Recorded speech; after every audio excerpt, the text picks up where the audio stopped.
मस्त थंडगार केशर पिस्ता कुल्फी. ह्यामध्ये ना कोणतं क्रीम वापरायचं, ना मावा किंवा कॉर्नफ्लॉवर. घरी आपण साध्या दुधापासून एकदम छान मलाईदार ही कुल्फी बनवू शकतो. त्यासाठी खूप काही पसारा करण्याची गरज नाही. सोप्या घरी असलेल्या सामानातून आपण आज ही रेसिपी पाहणार आहोत. तर त्यासाठी जाडबुडाच्या कढईमध्ये आपण 2 ग्लास दूध घ्यायचं. ह्या ठिकाणी जर आपण फुल फॅट म्हणजे बफेलो मिल्क वापरलं तर जास्त चांगलं राहील. कारण आळून यायला जास्त वेळ लागत नाही. बऱ्याचदा आपण घरामध्ये कुल्फी किंवा आईस्क्रीम बनवतो.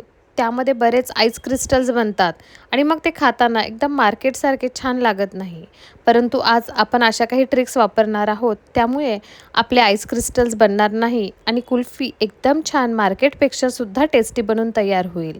दूध चांगलं 5 ते 10 मिनटं बॉईल करून घ्यायचं. दुधाला व्यवस्थित बॉईल आल्यानंतर आपण त्यामध्ये 8 ते 10 केशरच्या काड्या ॲड करायच्या. कोणताही आर्टिफिशियल कलर न वापरता आपण एकदम सिंपल कुल्फी बनवतो आहे, त्यामुळे आपण ह्या ठिकाणी केशर ॲड करायचं.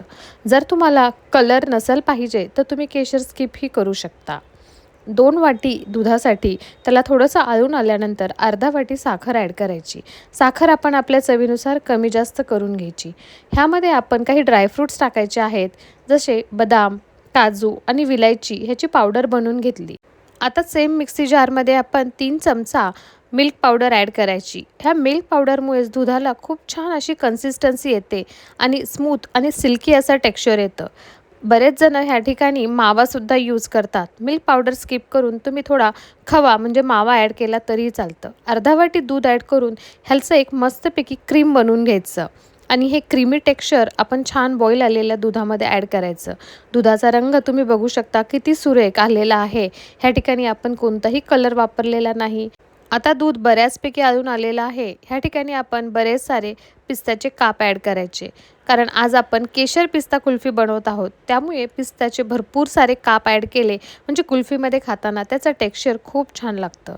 आता व्हिडिओमध्ये तुम्ही बघू शकता की आपण बरंच दूध आटवत बसलो नाही. फक्त एक 10 ते 15 मिनटं दूध चांगलं बॉईल करून कमी गॅसवर आपण हलवत राहिलं. पण आपण जी पेस्ट स्लरी ॲड केली होती ड्रायफ्रूट्स आणि मिल्क पावडरची, त्यामुळे हे छान आळून आलं. त्यानंतर गॅस बंद करून त्याला थंड करून घ्यायचं. अशा प्रकारचे मी या ठिकाणी कुल्फी मोल्ड्स यूज केलेले आहेत. परंतु जर तुमच्याकडे हे मोल्ड नसतील तरीसुद्धा तुम्ही खूप छान कुल्फी सेट करू शकता. तेही व्हिडिओमध्ये पुढे दाखवलं आहे.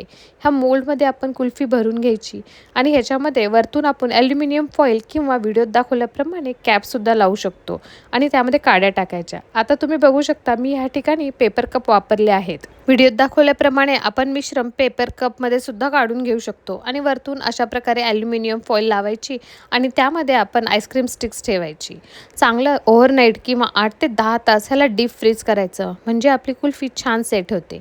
आणि व्हिडिओमध्ये बघू शकता की किती छान मार्केटपेक्षा सुद्धा दिसायला सुंदर, खायला सुद्धा त्यापेक्षाही खूप टेस्टी अशी आपली केसर पिस्ता कुल्फी बनून तयार होते.